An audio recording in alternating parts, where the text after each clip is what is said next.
Right, I think we're good to get started. Actually, it's just gone a couple of minutes past 11 here in South Africa. So thank you everyone for joining.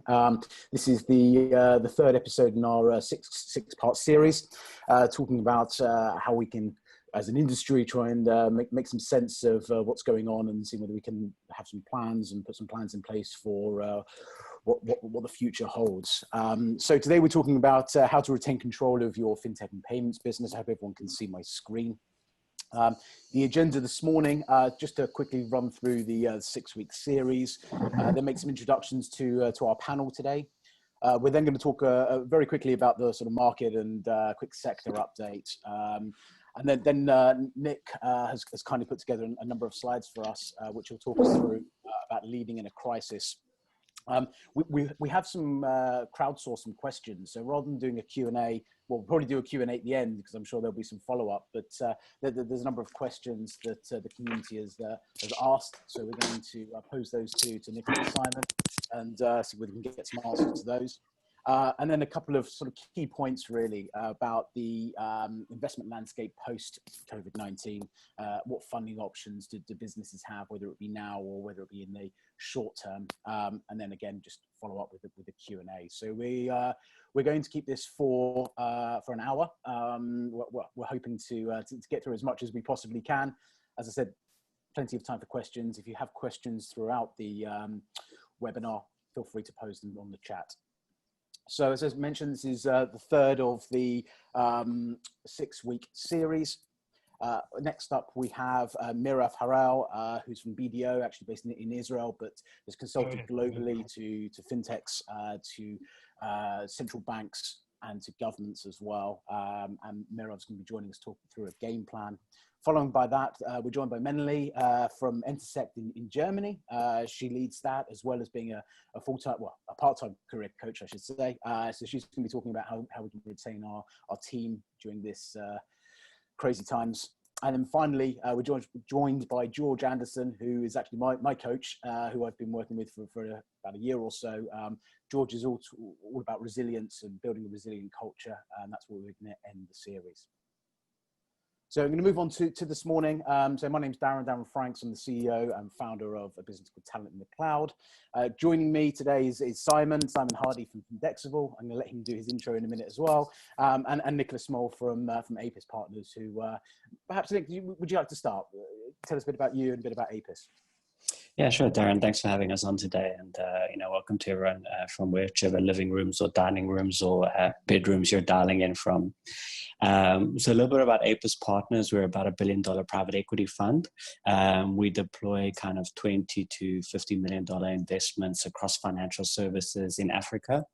Probably the last 5 years, I think we've been maybe the most active deployer of capital across the region. And we have portfolio companies that are effectively across East, West, and Southern Africa at this point in time. So we have a good insight on kind of what's happening on the ground, and it's pretty unprecedented. So thanks for having me over and to chat to you and the team. No, that's great. Thank you for joining. Simon, over to you. Thanks, Darren. Hi, everybody. I'm Simon Hardy, the CEO, co-founder of Findexable. We're a fintech data company. We're building out a global database, a real-time database of fintech businesses worldwide. The idea being to build out a fully searchable database for analytics, for reporting, but ultimately to open up investment opportunities and create a kind of a more liquid investment marketplace for fintech and financial services innovations. Fantastic. Thank you, Simon.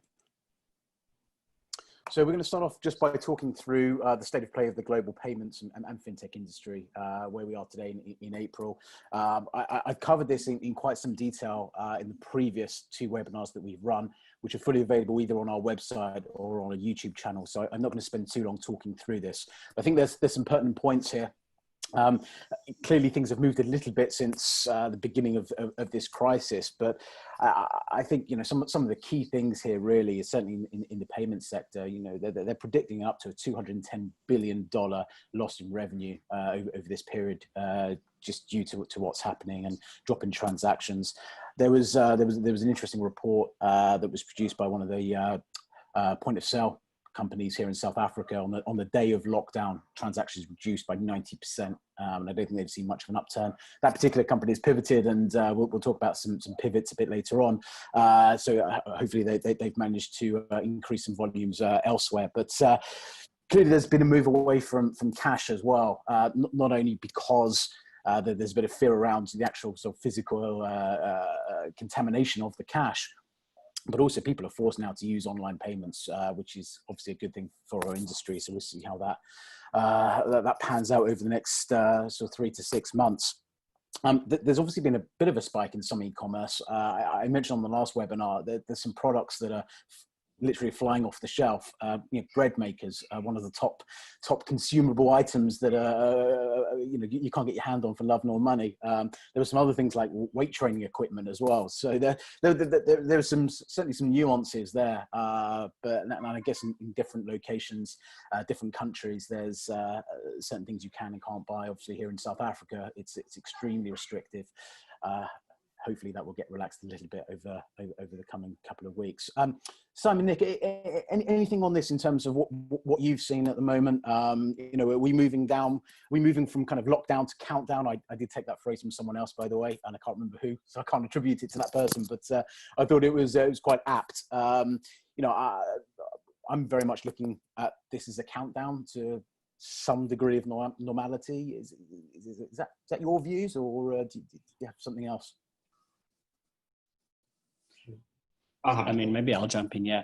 Look, I think what we'd say is, look, I'd separate the corona-related slowdown to the ultimate consumer-related slowdown that comes behind that, right?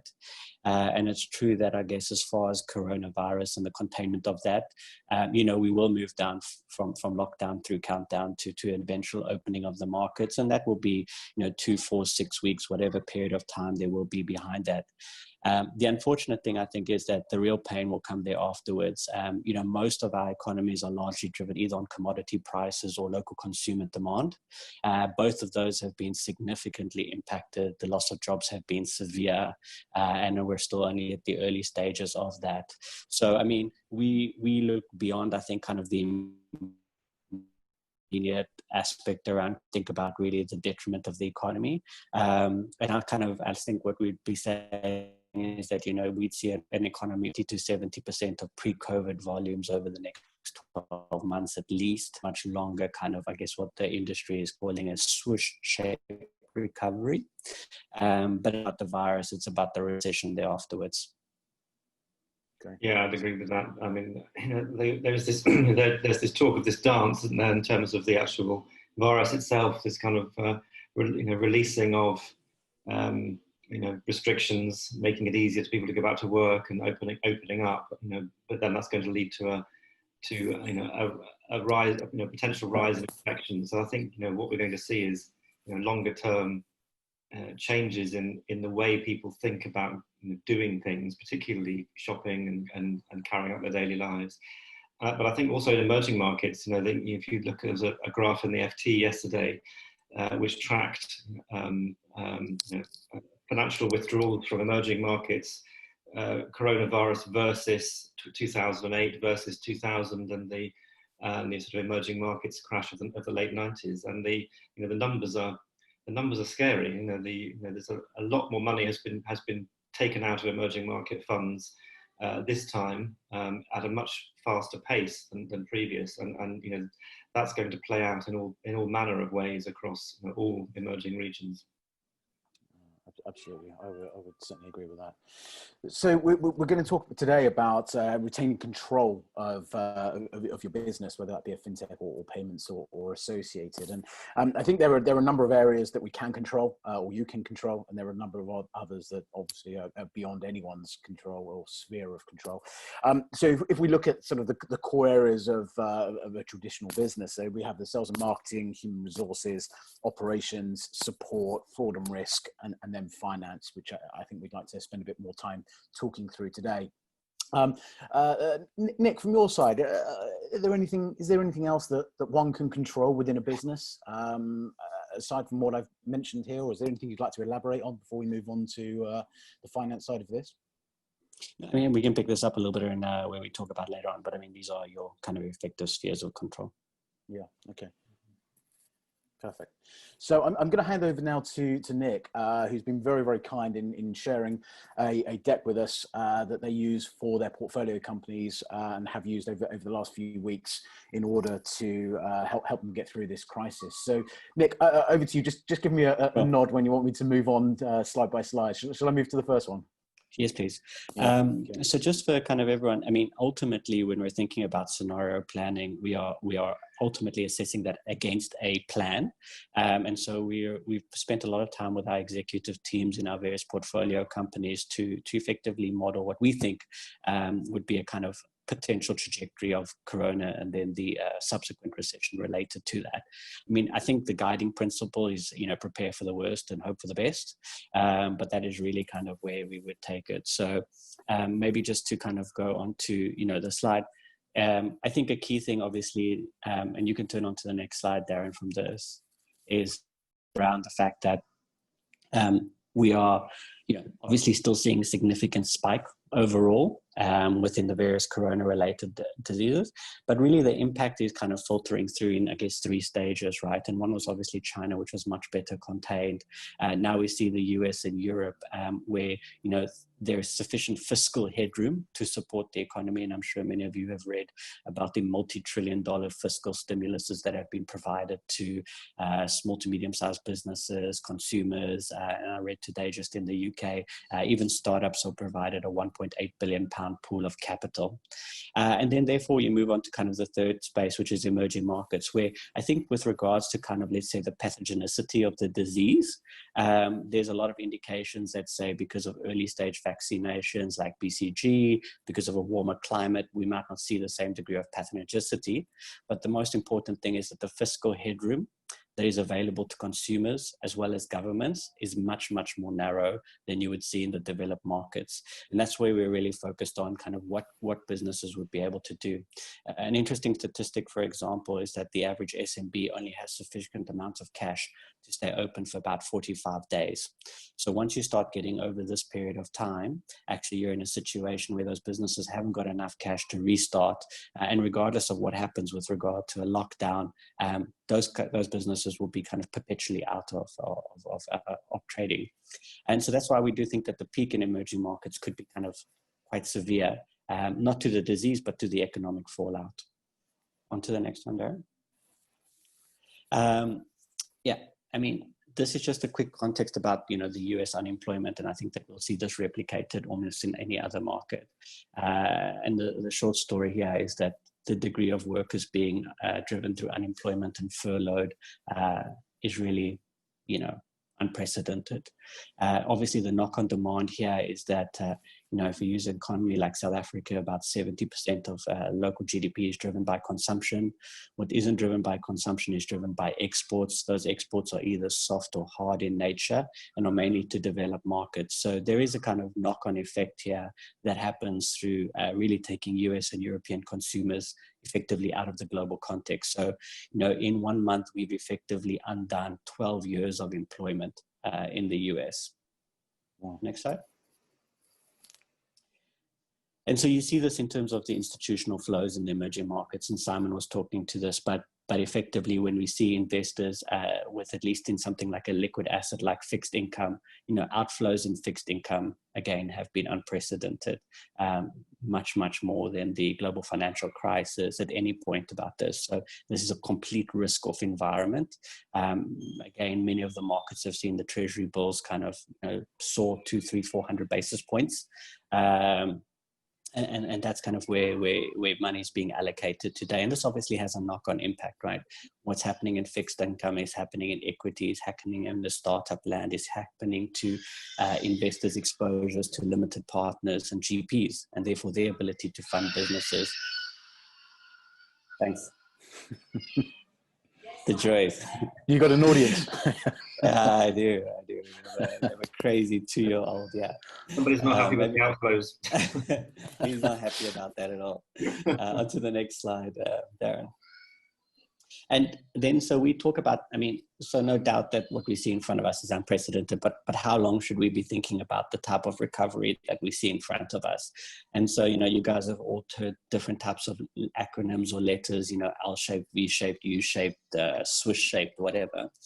I think, if we at least look to like Nick, we've lost audio from you. Is that better? There we go, yeah. Sorry. What I was just saying is that, the next thing to talk to is, how long will this go on for? And so we've all heard, the various type of alphabet soup of recoveries, L-shaped, U-shaped, V-shaped, whatever. But I think one of the key elements here is that if you look at a historical context, what we've seen is that this is very much a structural recession, although it's event driven with regards to the nature. The loading up of debt and the unwinding of kind of quite a highly levered society is much more structural. And if you take that view, what you've seen from the bottom is roughly that there's been about 111 months to recovery. So, we see 9 years from peak to peak for the average time. So it doesn't mean that that's how long it'll go off, but it does mean that these type of situations can take many, many years to play out. So from 2009, it effectively took us to 2016 to get back to kind of the same type of levels that we had seen in the S&P. And this is just kind of a last slide to end with, and I don't really mean to be kind of doom and gloom, but I mean, I think as we had said, it's best to plan for that. But I mean, there are going to be many false rallies over the next, 1 to 2 years.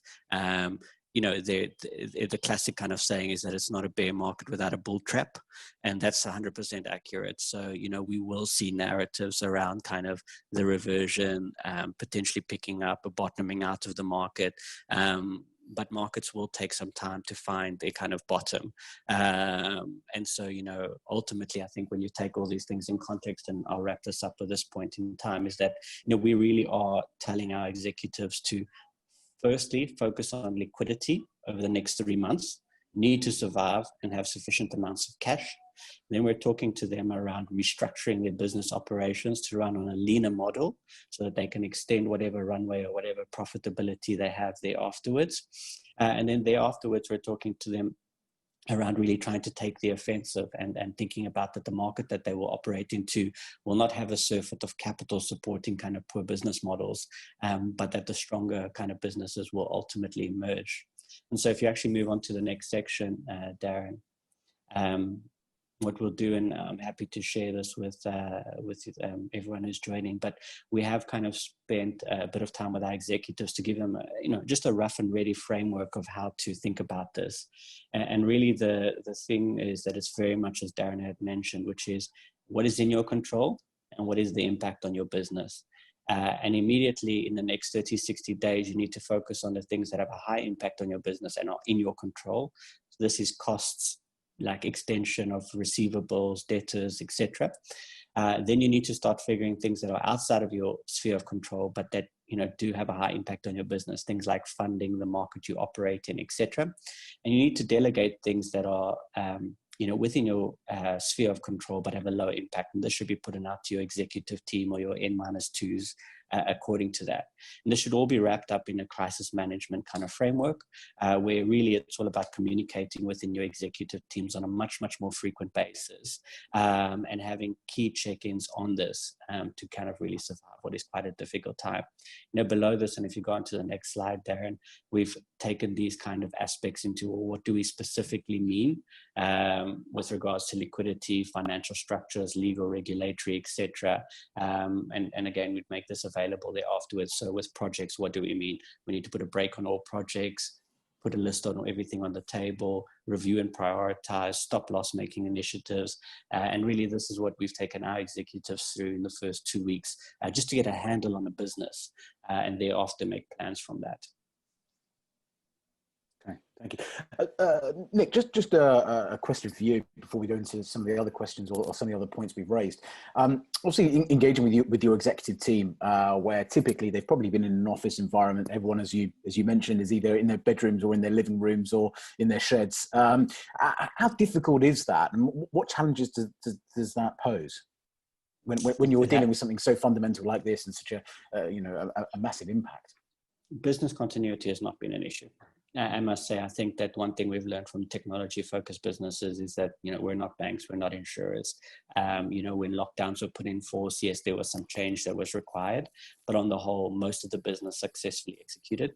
I think probably the only exception to that was where we had, staff that, let's say, never had like internet access that the way would be needed, or where those staff were in call centers. But what we've generally found, because we invest in financial services, is that most of our businesses have been classified as essential, whether that's true or not. So we've been able to maintain call centers to a certain degree as needed. But yeah, business continuity, I think, has actually been quite robust given the scenario. I mean, there's an interesting point, isn't there, that technology companies in particular that were remote in terms of their operations, generally seem to command a lower valuation than a company based in one location with all its people in one place. Do you think, sort of coming out of this, it may be too early to say, but do you think that view of the value of remote businesses versus companies that are based in one location is going to change?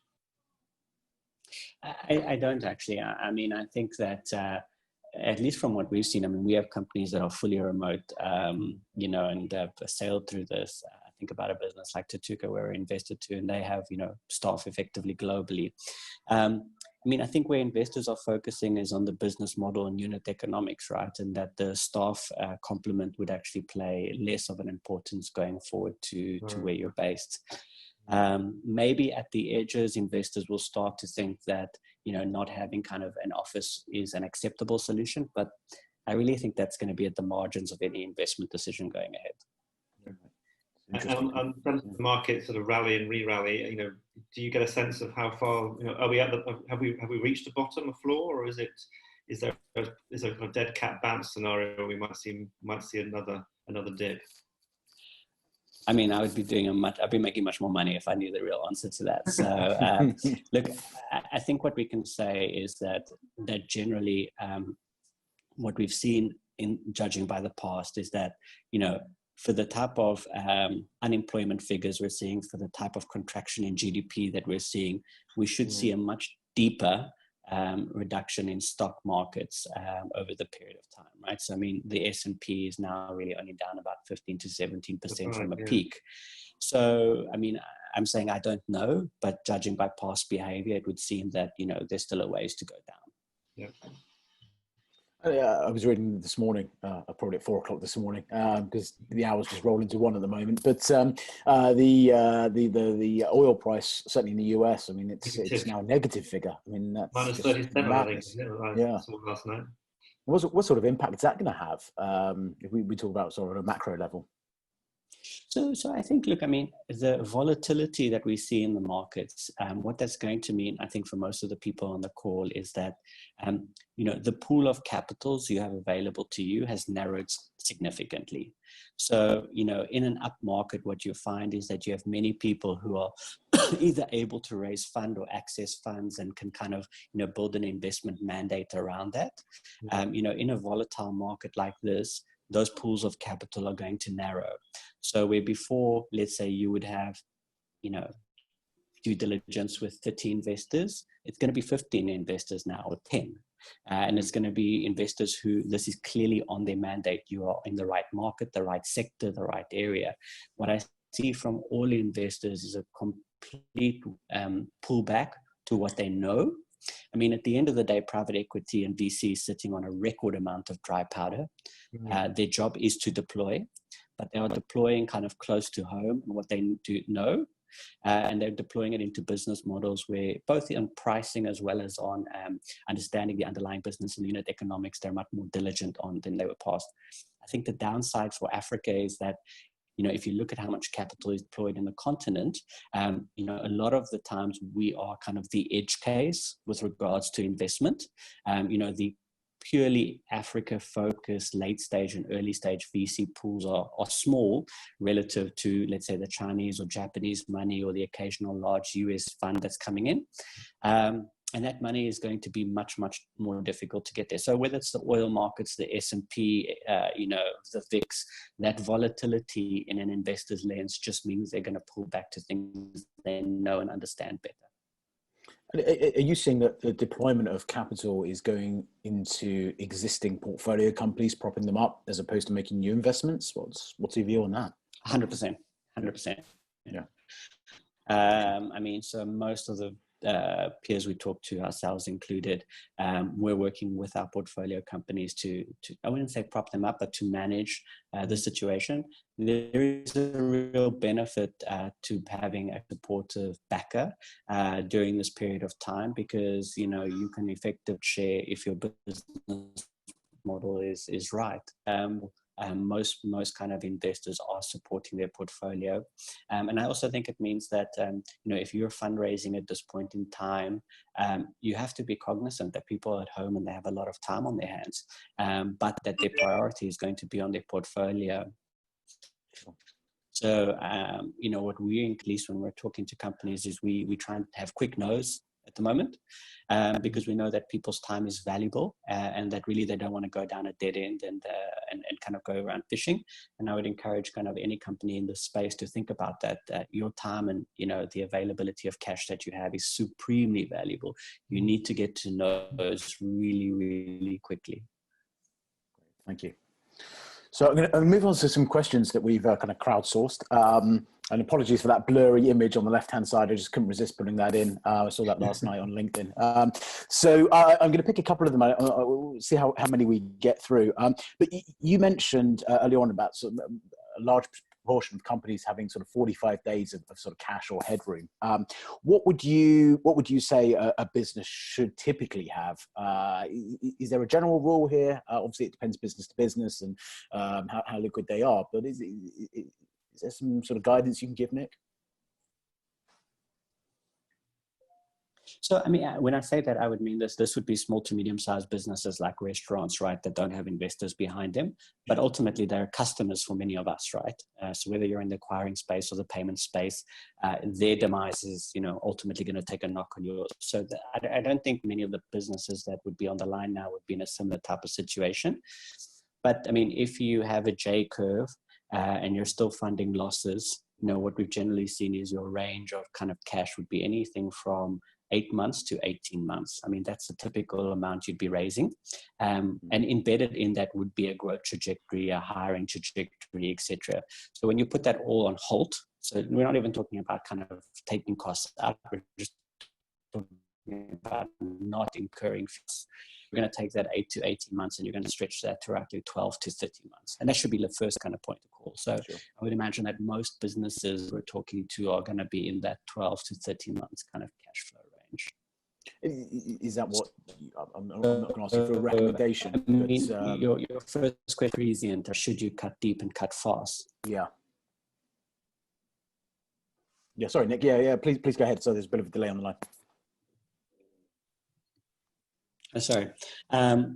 So I think what our advice, at least to our portfolio companies, has been is that it's very difficult to be knee-jerk now, certainty of what is likely to happen.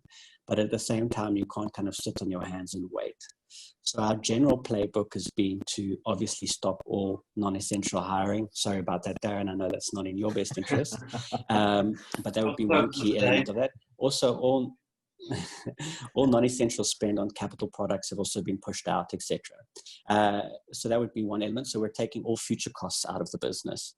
The second element would be obviously to take all current costs, which are easy to remove. So things like travel, marketing, effectively any of these costs around that. And then what we've also done with, and not ourselves, actually what many of us executives themselves have taken on is effectively across the board kind of salary deductions, right? So ranging from 20 to 50%. For most of the businesses, people costs are 60 to 70% of your total costs. So if you're not making a reduction there, you're really not extending your runway. But I think what most guys have been aware is that at this point in time, it's really hard to know what will be restructured and what will be needed.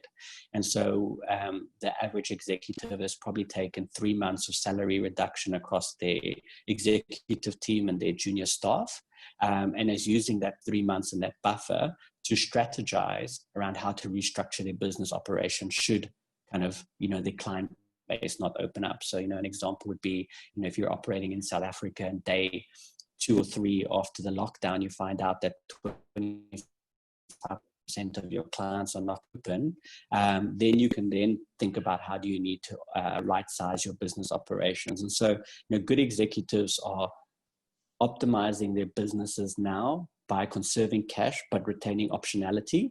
And then secondly, they have very clear trigger points around when they need to make decisions. 1 week after lockdown ends, 1 month after lockdown ends, 2 months after lockdown ends.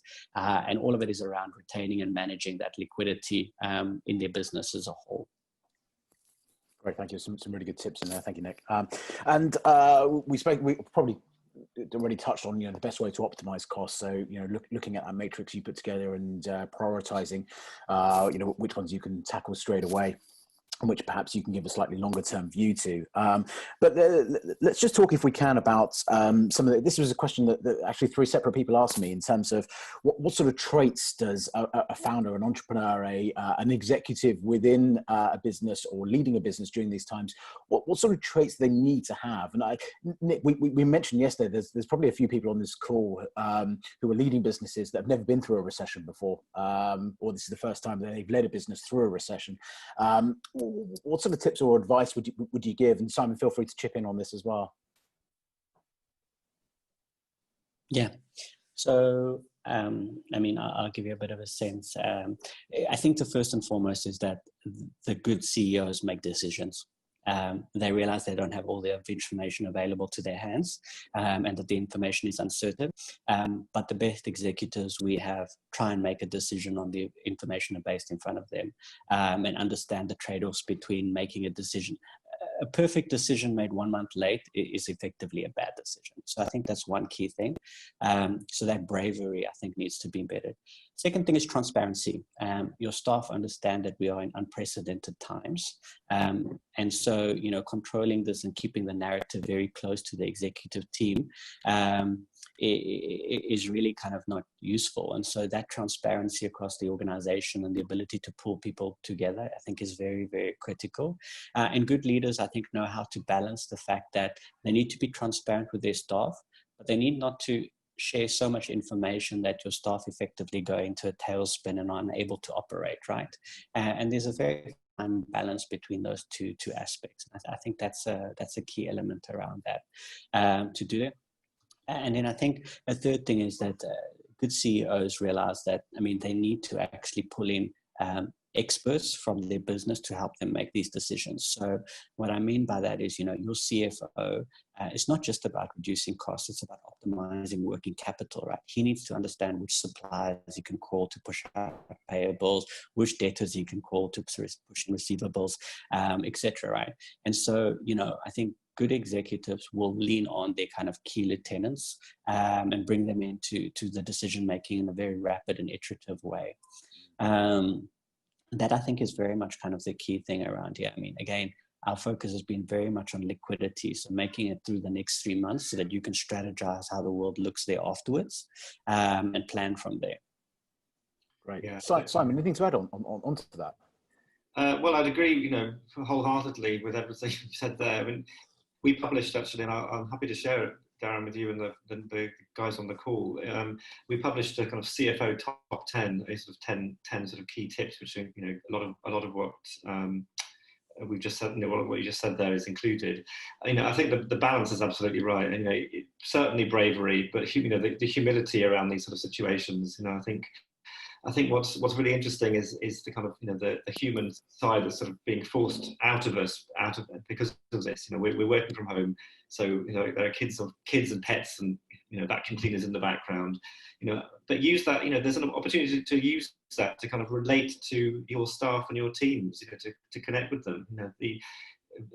Having to do everything remotely is a challenge, but as we've heard from the previous couple of weeks of of these webinars. You can connect. You can still use it. It's still a valuable, viable medium to connect with sort of key members of your team on a one-to-one basis, and absolutely share with them the information that's needed, but also do the usual poker face thing, and lead these people through difficult times. There are going to be opportunities also.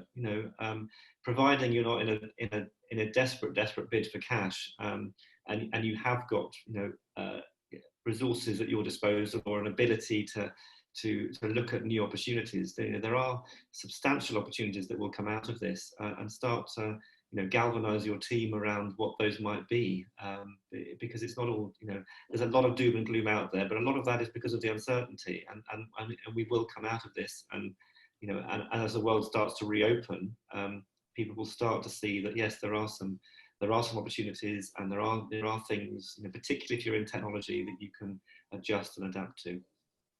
We've spoken about bravery here. We've spoken about, I suppose, readying or right-sizing a business. And I guess I'm going to combine two questions here, and then we'll move on. But, when we talk about pivoting, or when businesses talk about pivoting, I'm not talking about moving from, being a payments company to being a restaurant. Well, that's a very good example. But, can you pivot products? Is that a wise thing to do? How much time, effort, and how much capital should you put into that? So that goes on to probably the second question here, which is, when should you pull back versus when should you push through? Views on that, Nick? Yeah, I think, so when we see kind of pivoting, and I mean that, I guess, in the incremental sense, and not in the sense of you were saying payments to like a restaurant business, yeah. But ultimately we're all in business to serve our customers, and our customers' needs have changed, right? If within our kind of company and the resources we have, we're able to meet those obligations of the customer, one aspect is obviously that it can buffer some degree of cash flow, but it builds loyalty long term. And so, I think that some of the best executives we have now have recognized that, right? And have recognized that their customers are in a different scenario. You speak about a couple of payments businesses, but I would say, we have an impulse business, Ikoka, and what they realized is that the businesses that will stay open in essential services, don't have sufficient amounts of gloves, masks, sanitizers, etc. And they effectively procured a lot of that and delivered it to them, to those merchants that were open. Obviously other kind of payments businesses have gone the route of providing gift card services. So that's more, I think in South Africa, you see this quite frequently, that actually a few of the gift card businesses are moving into allowing you to keep your favorite small business open, etc. So I think that kind of incremental, is it going to kind of complement your cash flow? Probably marginally, but is it going to build long-term customer loyalty? Indefinitely. And that is actually way more valuable. So where your customers are and where they're under strain, if you can kind of facilitate that and open it up, it's a really great win. Yeah. I think also Go ahead. I'll just say also, in terms of pivoting, another aspect that we've seen is, quite frequently, many of the businesses on the call will be reliant on third parties for integrations, etc. And I'm sure that many of them, from a technology perspective, would have had, long delays around getting on the technology roadmap of XYZ customer or supplier or payments partner. And what we've seen now is actually in this kind of slow down, the tech teams have more capacity because they're not doing so much maintenance. And we've taken advantage of that. So where we've, had key partners and we could support them, we've prioritized kind of the integrations with them, and facilitated that through some degree of kind of cash payments, etc. So there's a lot of ways, I think, to think differently about how you grow through this period and how you take advantage of it, that just require a little bit of lateral thinking.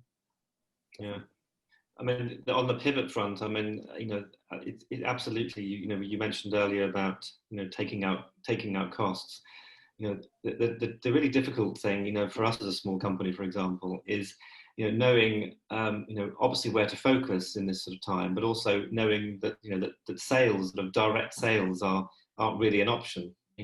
We need to be sensible with the money that we've got available at our disposal, but we've also got to maintain a presence. And as much as we would like to kind of withdraw all the marketing spend, we need to be seen to be out there still. And I think that's that's a really interesting dynamic, which is, where does one, just to think quite carefully. I'm not saying to use our model, but to think quite carefully about where one does draw the line when it comes to taking out costs, because this is an opportunity to build relationships, to build brand equity, to build build presence in the market, so that you can come out of it, and then ideally capture some of the benefits that it will create. But it's a difficult balance. Yeah, well, I think to that, I mean, and you're just using this as an example, right? I mean, Darren and the team have done a webinar series on key elements that their clients and customers are thinking about, right? This obviously is much cheaper than, let's say, the alternative, which was, some conference somewhere that had everyone sitting on their phones. So I mean, these two things are not agnostic to one another. You can keep a presence and you can keep top of mind with your customers by producing or making or assisting with relevant material for whatever trials and tribulations they are in at that point in time. It's not either or. And Nick, I think you and I sort of agreed yesterday, it's a really good opportunity to get through that to-do list that you've had. So all of the sort of slightly lower priorities that have been building up for a couple of years, it's a good chance to sort of tick those off. I'm not going to plug anything else we're doing. I'll wait for a later date for that. This is not the time or the place, but let's move on. So, we talk about funding options. If a business is really strapped for cash, what are the? I mean, I appreciate different markets and that there are different options. You look at the US or you look at the UK, where there are stimulus packages. But obviously that's not really available here. I know there's some talk from the South African government about subsidising some things, but it's going to be minute. So what options do businesses have? So I think, look, I mean, first and foremost is the cash you have and the control you have over that. We spoke a lot about optimizing working capital and OPEX. I mean, that goes back to the matrix control, what was in your frame. The second aspect around that is where you have external sources of financing, so banks, etc. There has been a proclivity with banks to effectively roll interest payments, etc. So, anything that's contractually agreed, and this includes rent, what we've seen is many people have gone and renegotiated those contracts. So it's not even just about optimizing what's in front of you, it's changing the terms of engagement. All of that ultimately facilitates and improves the cash pool that is in front of you. I think, again, also many businesses have effectively gone the route of asking key suppliers if they would upfront provide payments for lower cost, right? So if you were on a SaaS model, do you go to your customers and say, look, we'll give you an annual license fee, but at a 30% discount if they were sufficiently cash flow? So I think that's, again, with the kind of key view of do what is in your control to do, and think kind of, very broad about how you can do that. I think then once you kind of get outside of that and you think about, well, let's say new sources of capital to your business, whether that's, debt or mezz or equity or, even kind of grant related aspects around that. And I'm going to take kind of, let's say, the government stimulus packages off, because those would be very specific to each country. And I think you're right, Darren, in Africa, they are quite limited. I think I would say that, probably quite comfortably, you're not going to get a new investor that you've never spoken to before to invest in your company within a 6-month time frame today. The truth is, I think with the travel ban is going to take much, much longer than even the local lockdowns. People are focusing on what's core to them. So I think a good place to know is like where not to start. And those kind of conversations can go on ad nauseam. So, if I was a founder, I would kind of go through the Rolodex of people who've really walked through my business in the last 2-3 years, understand me, the guys who've had, a quarter or once every 6 months touch in, guys who are thinking about maybe raising money from in, 6 or 12 months.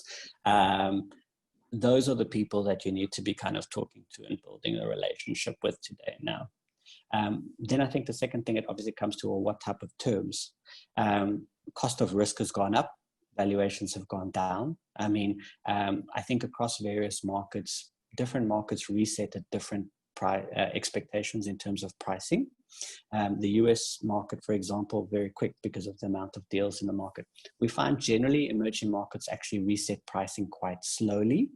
What that actually means is that founders who get ahead of the wagon and kind of engage early and are willing to kind of realize that there is a lot more security in having cash in the bank today, and are willing to do that on terms that make sense, are actually going to benefit. The guys who hold out for 6 or 12 months will be caught up in a whole big rush around that.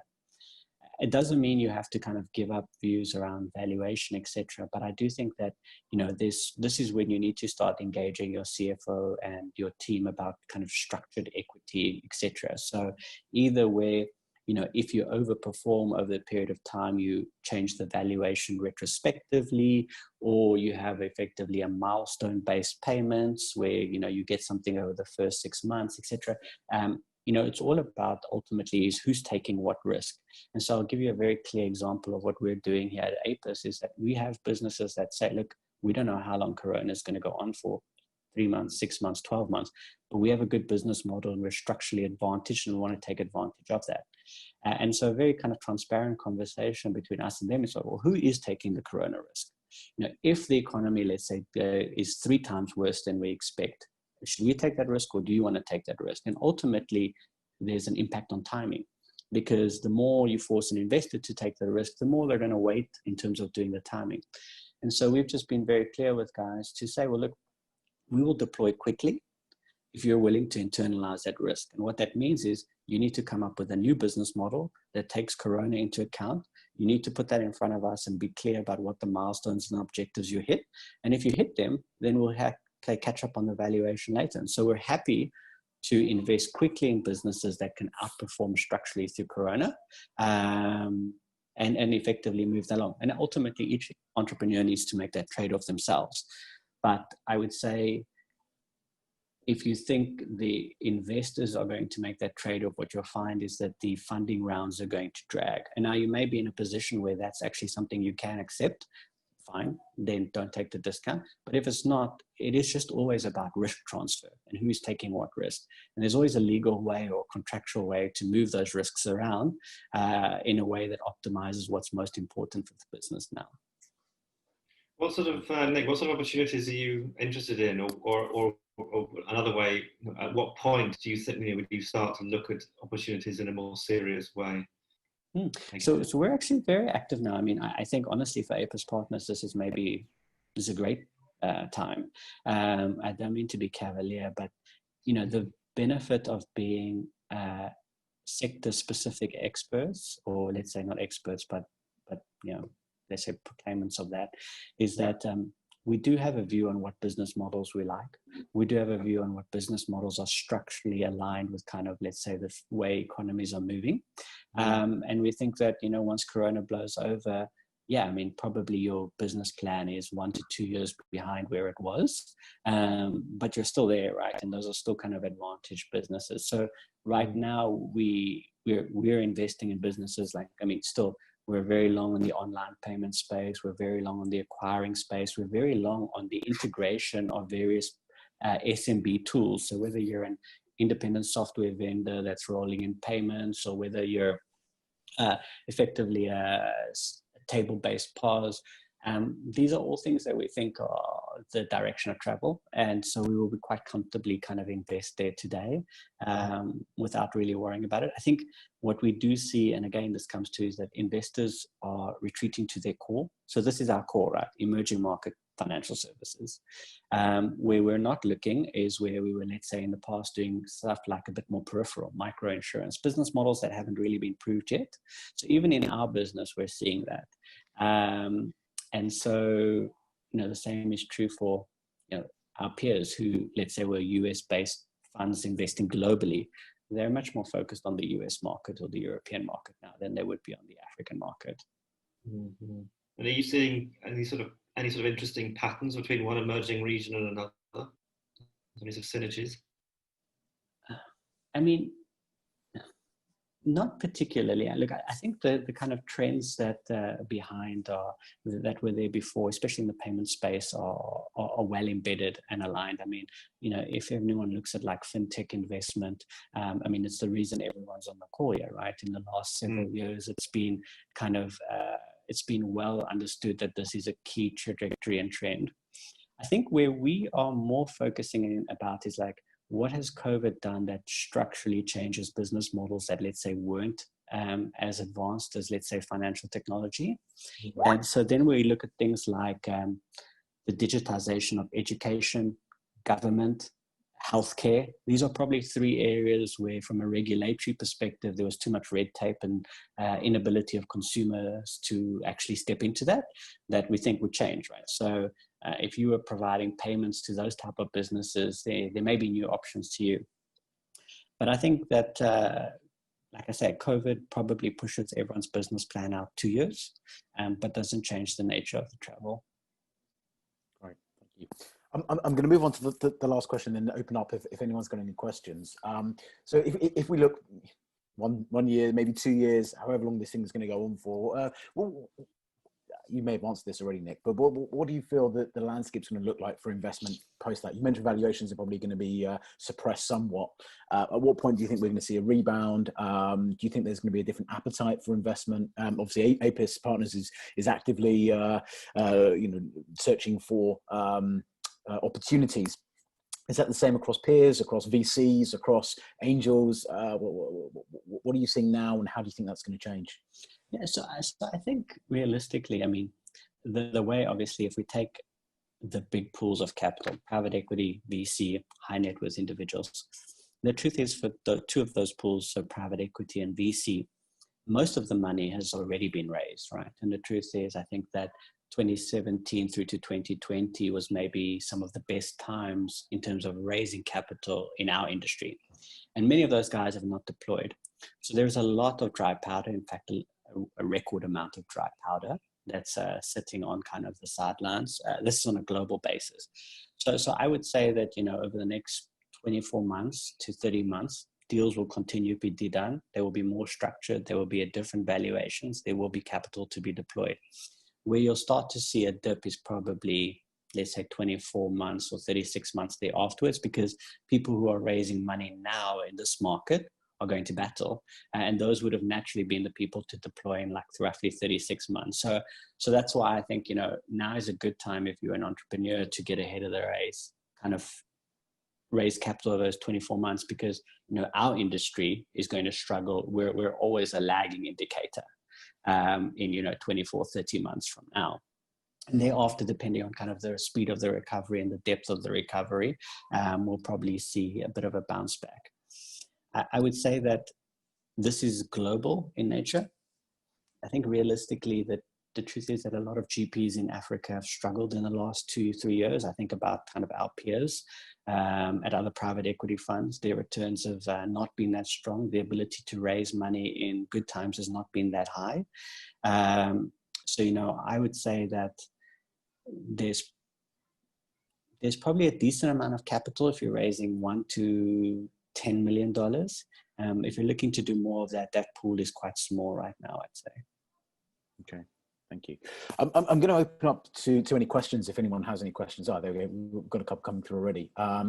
So Vincent, thank you. What would African-based fintech startups need? Sorry, I just moved my screen. Can't read that.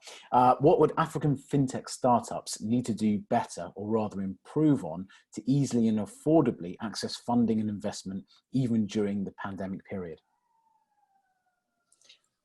So, I think, what needs to what we see quite frequently now is that there is a movement away from, let's say, buying market share, which I think was kind of, let's say, 2018 to 2019. So guys like OPay, etc. Many of these wallets that are being built across the continent, let's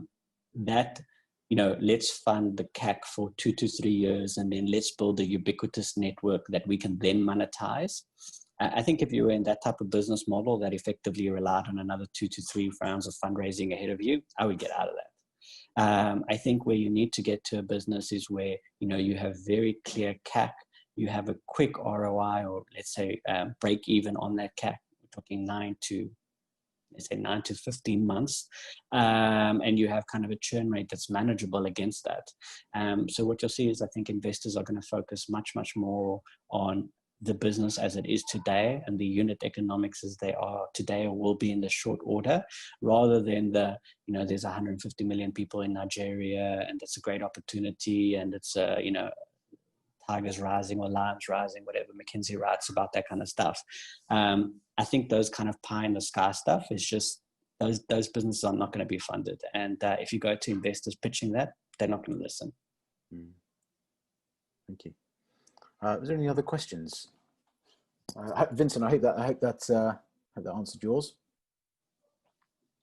I mean, Nick, the challenge for sort of building scale businesses in general, especially technology businesses, not just fintech businesses in Africa, is just it's this whole problem of regulation. That there being no, not yet, although there's been moves to it, to free up trade, to do businesses between African countries. Do you get a sense? You're not in regulation, government, I appreciate, but I mean, do you get a sense there's going to be any kind of massive change in that in the next couple of years because of what's happened with the pandemic? Yeah, I think there's no clean answer for the whole of Africa. I mean, each country faces different speeds and inputs, etc. Look, I would say that from a government perspective, my expectation would be, or at least my hypothesis would be, over the next 12 months or so, governments are very much focused about dealing with the fallout of COVID, and that actually kind of headspace for new policy will be quite limited if it never directly impacted that. So I would say that going into this, I mean, and I'm sure most of the entrepreneurs would agree, is that, regulations have not really been an enabler of businesses in Africa. I don't think that will change, but I guess at one level they may become less of a hindrance. Yes, let's hope for that. Gentlemen, I think we'll wrap up here. Thank you both. Thank you very. Oh, hang on, sorry. There's one more. I think we've got 3 minutes left, so let's answer this one. Vincent. Yeah, that's very insightful. So basically, the take is the business models will need to change and be realigned to the current times. Oh, those are 2 words. Yeah. I think that's a kind of good summary out there. I mean, practically there will be more businesses looking for funding and smaller amount of investors, so the demand supply balance will change. Which means, you need to make do with less, I think, is kind of the aspect around it. But I do think that, again, from an entrepreneur perspective, and I'll just put this out there, the way we try and guide our executives is that the worst competition is competition that is kind of funded indefinitely by cheap money, because it actually fundamentally breaks your business model, right? So if someone comes, let's just think about payments, and says, I'm going to give away this business at below MDR, or let's say below interchange, because I'm going to monetize in the long term off some advertising, revenue. That may be true, but by the time they get there, they would have broken your business, right? And so there is some value to some degree of normalcy returning. I'm not saying that this was not prevalent across the continent, but there are kind of key areas, I think specifically in places like Nigeria and the wallets, where, an awful lot of money has destroyed actually some really good businesses. And so I would say from an entrepreneurial perspective, if you are on the rational side of that, you're running a good business with good economics and clear pathway to profitability, this can be a benefit to you. Oh, absolutely. I think that's absolutely right. I mean, I think technology in general has been so inflated. I don't know if anybody caught the takeover of Deliveroo by Amazon on Friday. The company that was doing, from all customer points of view, was doing very, very well. Clearly, it overextended itself. It had grown too quickly. It only takes a change in market sentiment, and that model dies. You've really got to be about building, back to some sense and some building some fundamentally sound businesses with a sound idea that can make you some money, turn over good money in a shorter time frame.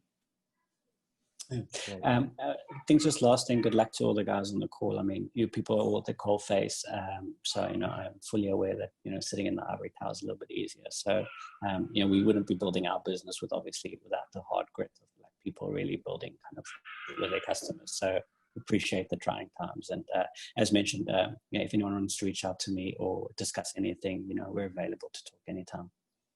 That's very kind. Thank you, Nick. This is recorded, so we'll be uploading this onto YouTube and be circulating this as well.